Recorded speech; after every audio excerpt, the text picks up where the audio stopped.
Arton of the Scions? I was told to expect you.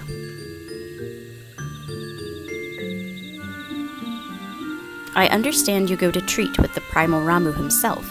An unenviable task, but one for which I have no doubt you are well suited.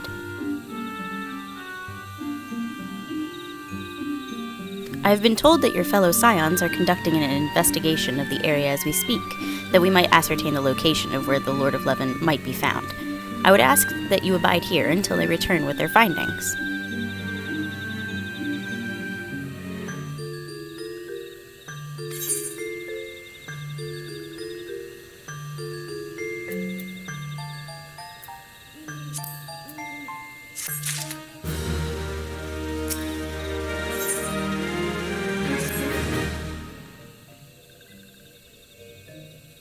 I was told that a messenger would be sent as soon as your fellow Scions finished their investigation. I do not imagine it will be much longer.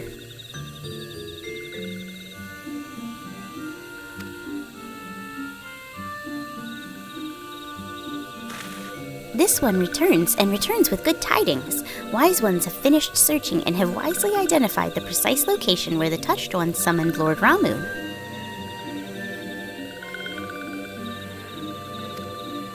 Your timing is impeccable, my fluttery friend. Might you be so kind as to escort this good man to his fellow Scions? It would be this one's pleasure, Walking One. Please, please, come with this one.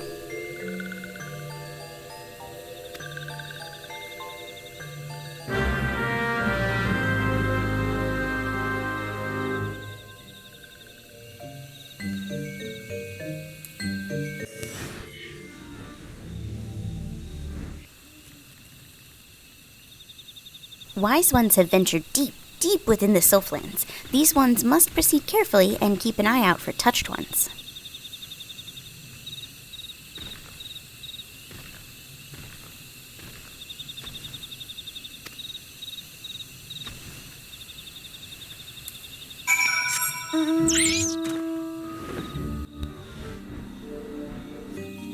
This one is most sorry, but this one can go no further. Draw too close to Lord Ramu, and this one may turn mean and nasty like Touched Ones.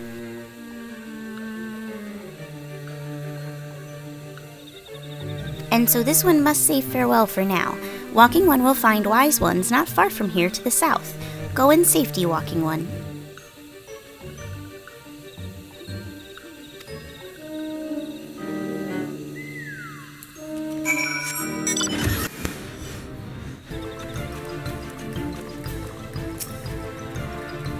Don't ask. Suffice it to say that we had something of a situation here.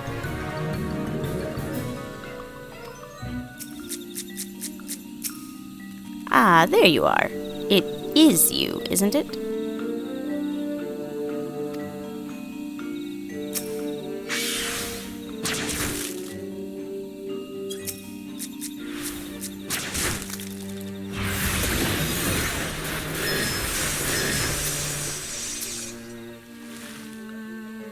So, Thancred is Thancred, Papalimo is Papalimo, Yashtola is Yashtola, and you are you, right? Well, that's easy enough to remember. This one's name is Ida, in case Walking One was wondering. Joke! I'm joking! So it's actually you. I am relieved. For a moment, I thought we were dealing with another one of those confounded sylph tricksters. I swear, with them wreaking havoc with their skin-changing magics, it's a wonder I was able to finish taking my measurements. Yes, it was quite the ordeal. You should have seen the look on Yashtola's face when the one impersonating you suddenly showed up. That's quite enough, Papalimo. My apologies. It's not like me to ramble so. At any rate, as I was saying, I have finished measuring etheric activity in the area, and am pleased to say I have reached an indisputable conclusion, to wit, that Ramu was called forth in the vicinity of the Sylph's aetherite.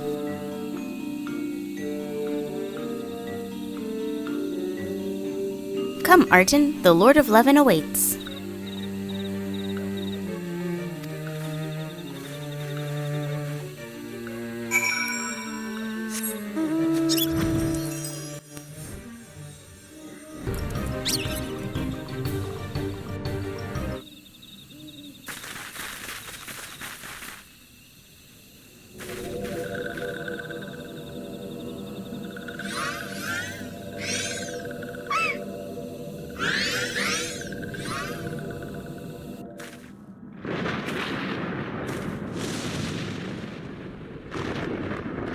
Nora betrays thee, servant of hiding.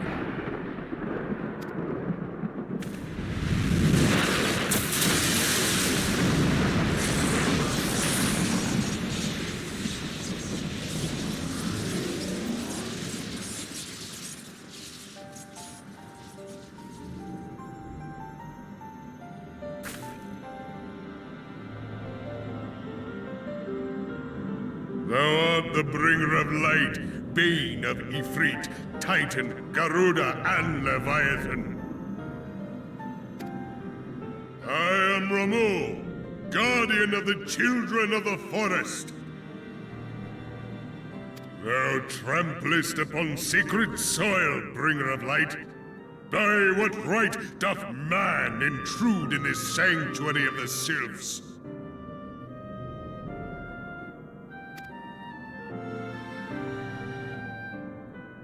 Gridanians proffer peace? Their words are born of delusion, thine offer an insult.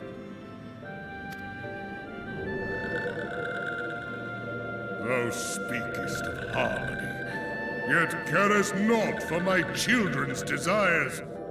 They did but wish to dwell beneath these boughs in solitude.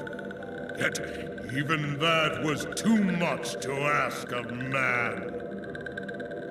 Thus did they turn to me for succor. The sentence I pronounce upon thy kind is just. Redanian or Garlean, it matters not. The good intent of one excuseth not the misdeeds of the other. Thy conflict hath brought naught but anguish and misery unto the forest. All blame doth lie with the darkness that resideth in the breast of man. Whence sprung this calamitous seed? In the beginning no such duality existed. Were light and dark given form when man was born? It would explain much.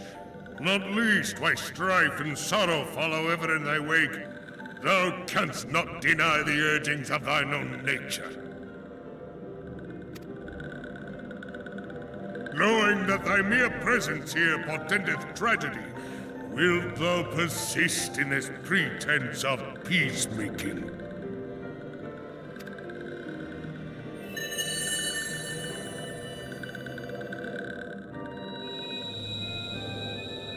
Thou bearest the crystal which I bestowed upon my wayward charges. That they should entrust so precious a gift to thee. Thou standest apart from thy kin. Thou art the bringer of light, aye. But there is something more in thee. Very well. I shall consider thy proposal. Shouldst thou survive my trial. If thou wouldst champion the cause of harmony, I must have proof that thou art fit to play the role. Wither mine ire, and prove to me thereby that thou hast strength enough to stay the darkness which threateneth to consume thee. Yet if thou shouldst be found wanting, know that all men shall perish in the storm of my judgment.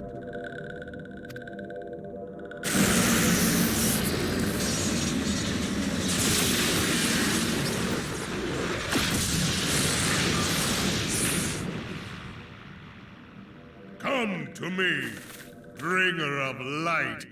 I shall await thee on the field of battle.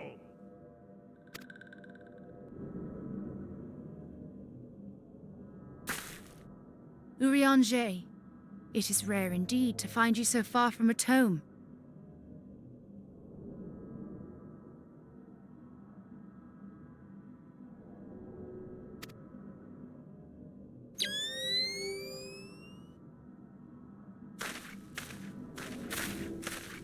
The Lord of Levin himself. Never till this day had I looked upon his visage, save in painted renderings made faint by time. Ever shall this scene remain etched in my mind's eye. Beg pardon, my lady.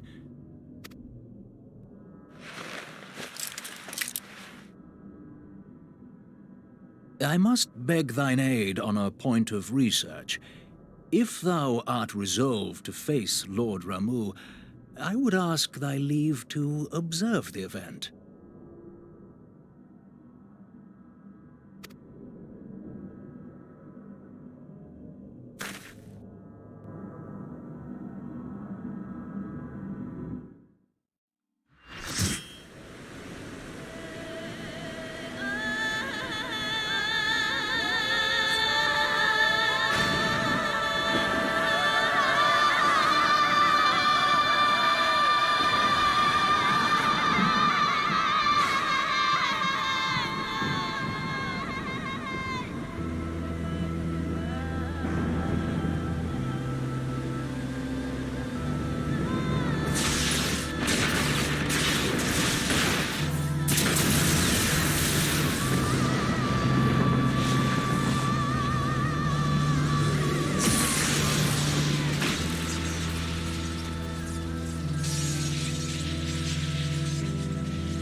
I have taken thy measure, bringer of light.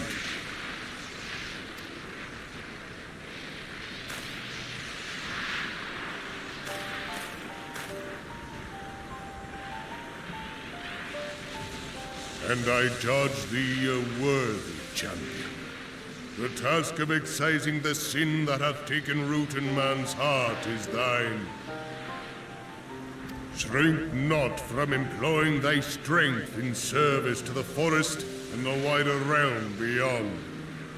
Like hungering shadows do the enemies of harmony gather, and meekness will but feed them. If man is to be delivered from the dark, it shall be by thy guiding light alone.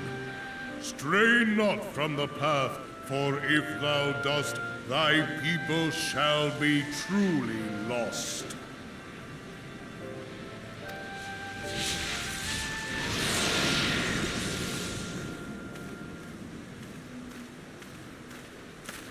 Thou hast slain the Lord of Levin. A regrettable act, but a necessary one.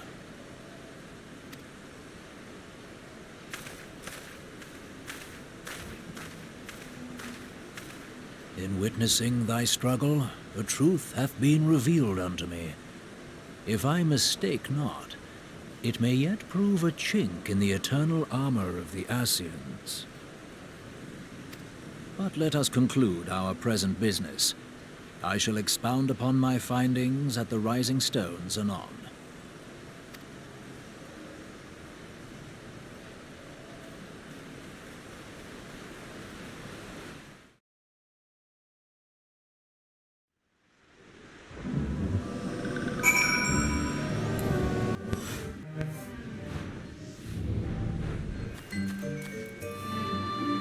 Arten, you have returned. Dare I ask how Ramu received your visit? He challenged you to a test of arms? It is well then that you have some experience in such matters. The peoples of both Gridania and Little Solace will be relieved to hear that the Lord of Leven has accepted you as the forest's champion of peace.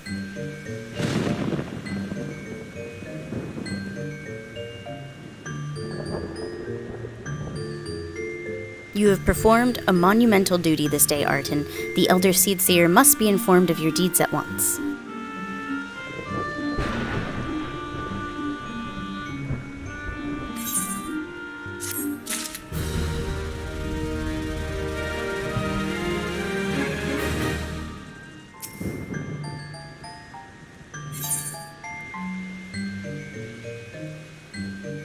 The Elder Seedseer will wish to hear of your experiences firsthand. Pray, return to Gridania and make directly for the Lotus Stand. The conjurer at Nofika's altar will be expecting you. Fare you well, Arten.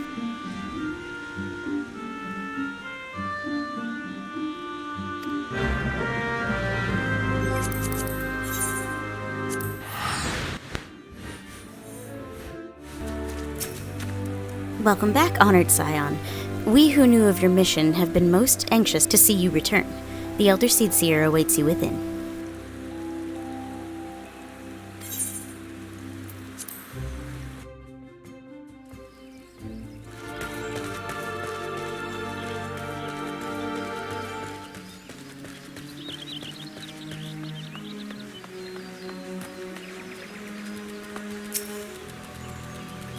Twould seem that Ida's appraisal of the situation held some merit after all.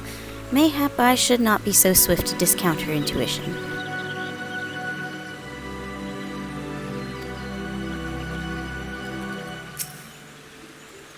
I fancy my presence was more help than hindrance during our troubles with Leviathan, but this time around, well, even I have my off days.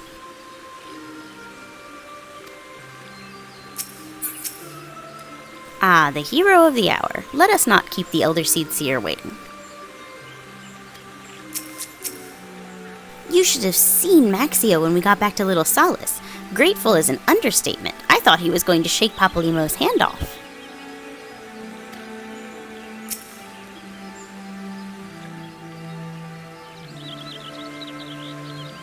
You are returned to us, dear friend, and none the worse for bearing the heavy burden which I did press upon you. Most glad am I of this. I am informed that your efforts to negotiate a peace with Lord Ramu ended in conflict. Pray tell me, what befell?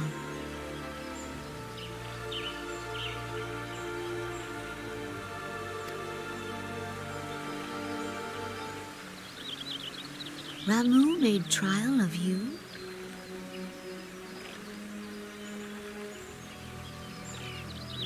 I fear there is truth to his claim. It is the darkness within us that attracts the darkness without.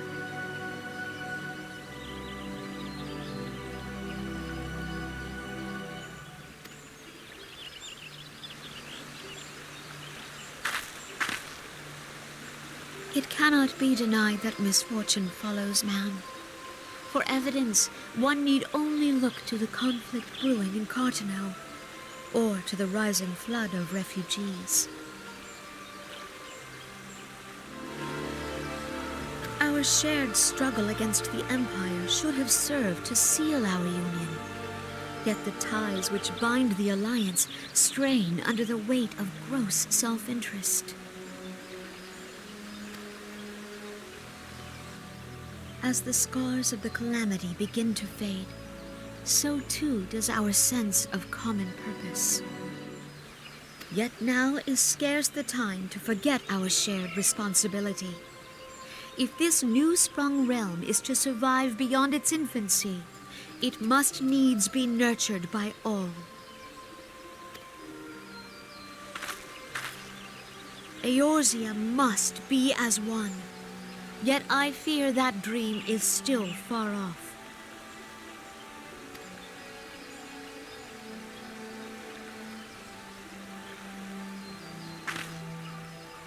On behalf of the people of Gridania and the elementals both, I thank you for all that you and your fellow scions have done.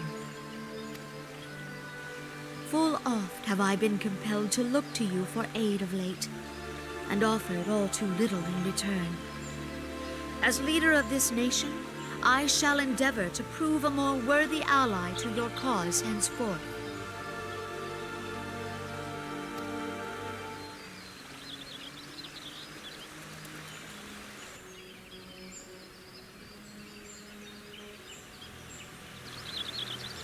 Lord Ramu has departed, yet the keening of this ill wind grows no less insistent.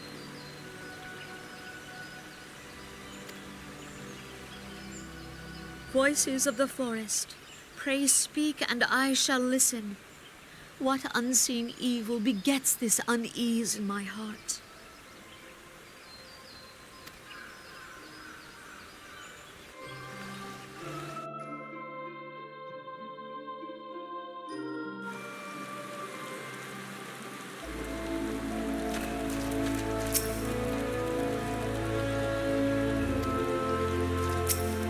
Thus ends another daunting mission, eh, Arton? I'd hoped Lord Ramu could be persuaded with words alone, but nonetheless, I can only admire the adroitness with which you responded to the Primal's sudden challenge.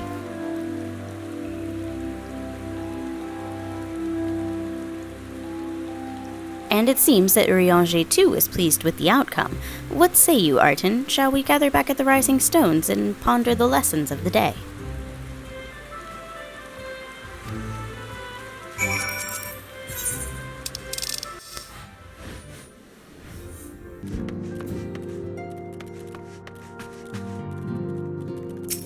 Duty calls? Well, no matter the task, I have faith you will see it through to the end.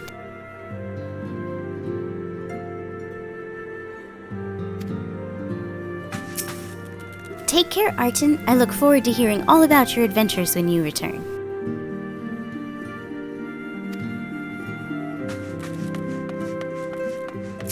I tried substituting native ingredients several times, but the result was but a pale imitation of authentic Doman cuisine.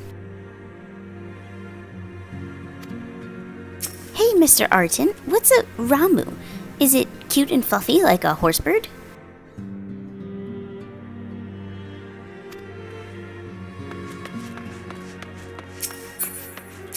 Mayhap one day we shall accompany you into the field, but for now we must see to less glamorous duties. Speaking with Master Coltnet has opened my eyes to a great many things. I had no idea the world outside Doma was so strange and wonderful.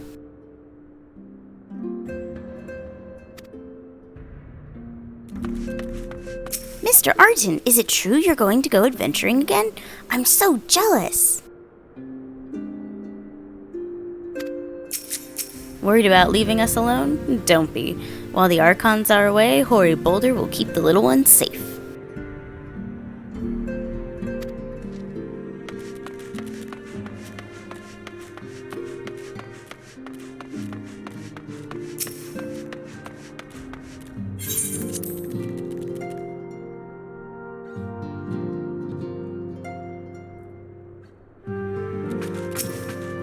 Welcome back, Arton. Word of your momentous encounter with Lord Ramu precedes you. I would fain share news of mine own, but Urianger's discoveries must take precedence. Upon witnessing your defeat of the Lord of Leven, our learned companion was struck with a profound insight regarding the nature of the Ascian's immortality. Let us assemble and discuss his observations together.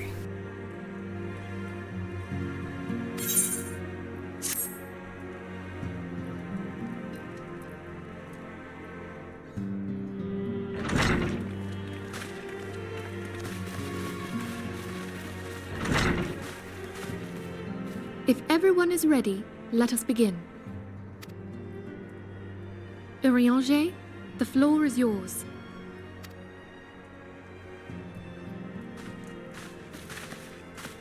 As all here assembled now know, in its final hours as our Order's headquarters, the Waking Sands did play host to a most unexpected visitor. I speak of the Ascian clad in white, Elidibus. Unwelcome though his presence was, his words that day did serve to confirm a truth long suspected, that the Ascians are eternal beings, to whom physical destruction is as a temporary inconvenience. In the intervening time, Urianger and I have striven to discover a means by which the Ascians might more permanently be slain. And 'tis my belief that we have found the thread that will allow us to unravel the twisted skein of their existence. In the moments prior to Leviathan's most recent manifestation, the Sahagin elder who summoned him was observed to undergo some manner of ascension. The etheric readings taken by Y'shtola at the time of this transfiguration have proven most enlightening. The disruption to the flow of ether was sudden and dramatic. So tangible was the agitation, I scarce had need of my goggles. The significance of Y'shtola's readings might better be understood in the context of mine own, taken at the instant of the Lord of Levin's demise. Unlike the primal, the Sahagin was not subject to etheric dissipation. Before discussing our new discoveries, it may benefit us all to recall what we know of etheric behavior.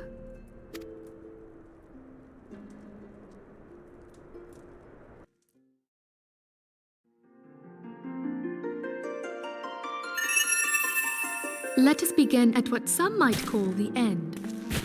When we who dwell in the material realm die, our spirits dissolve into the flow of ether and are returned to the ethereal realm.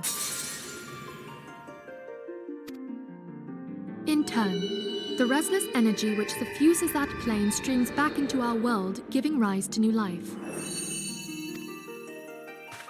'Tis as the heavens did decree, the way of all mortal souls. Twixt this world and the next do the ethereal currents swirl, bearing the very essence of life. Thus doth the cycle of birth, death, and rebirth continue unabated.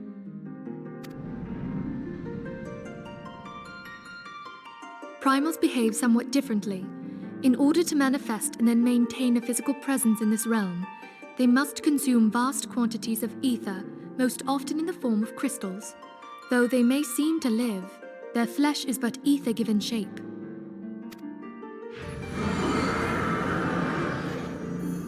Thus, a defeated primal leaves behind no broken corpse. Rather, the essence of its form seeps back into the land whence it came, and the energy of its shattered spirit is called back to the ethereal realm. And there it waiteth, till next the prayers of the faithful do draw it forth from the sea of ether, to take their offering of crystals and make for itself a new body.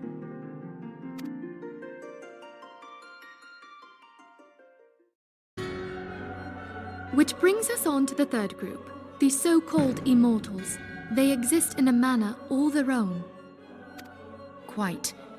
Even as the Sahagin elder fell to the Admiral's musket shot, I witnessed the release of an ethereal cloud, which immediately took possession of a nearby minion. A soul that dissipateth not upon the death of the flesh. The secret of life everlasting, and in the claws of a Sahagin no less. But I wonder, what would happen to one of these obstinate spirits should there be no suitable host for it to claim? If mortal death entails a return to the ethereal realm, it seems doubtful that the soul of an immortal would venture there.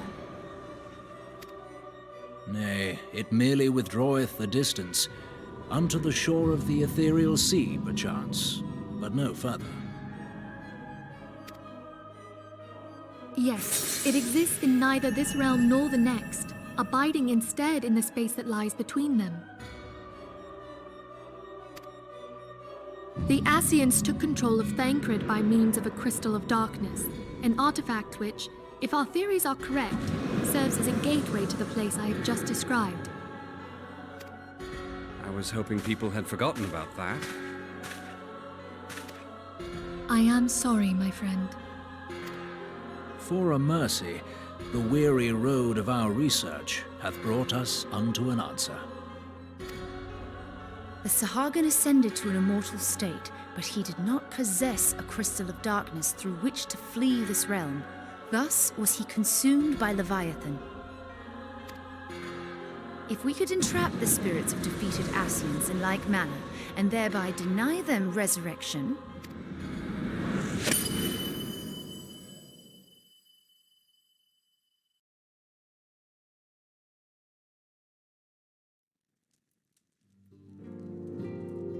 Therein lieth the path to victory. Thou art most perceptive, my lady. Only when we have trapped the bodiless soul within an ethereal prison can we hope to defeat its unnatural constancy. Thus might even an eternal paragon be consigned to oblivion. These feats are, of course, far easier said than done. At present, we lack a viable means to entrap and extinguish an Ascian soul. Yet, I believe it to be possible. The pieces of the puzzle lie before us. We have but to put them together.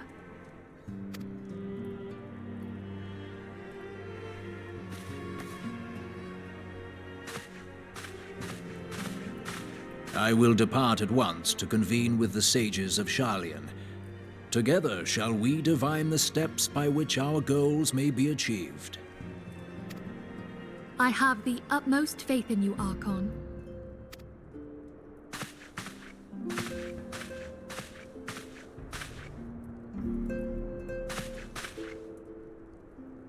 Beg pardon, antecedent, but I would raise one final matter.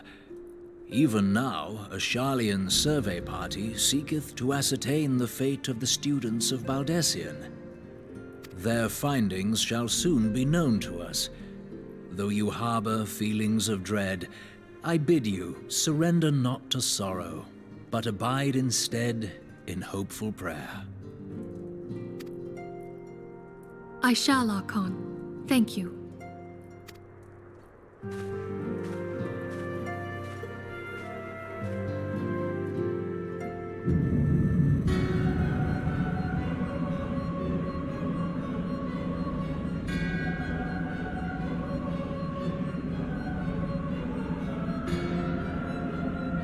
The Lord of Leven is returned to the ether, as was Leviathan before him.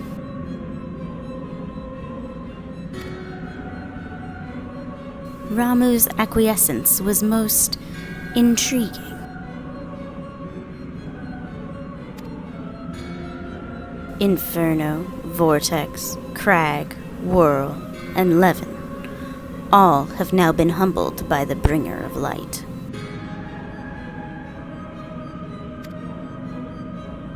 The limitless potential of man. Hydaelyn's servant grows mightier by the day.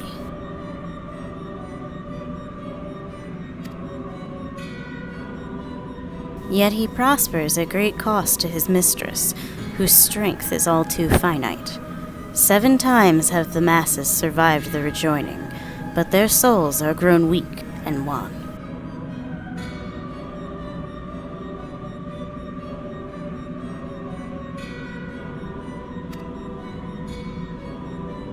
Yet even as it enervates, the ardor empowers our master.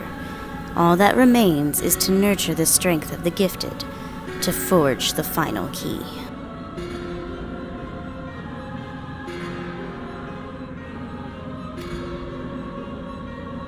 And that is the task to which we bend our every effort.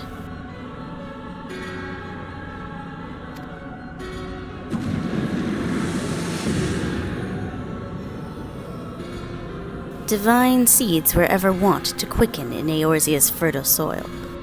We need only lead men to the field, and by their eager hands shall a new deity arise.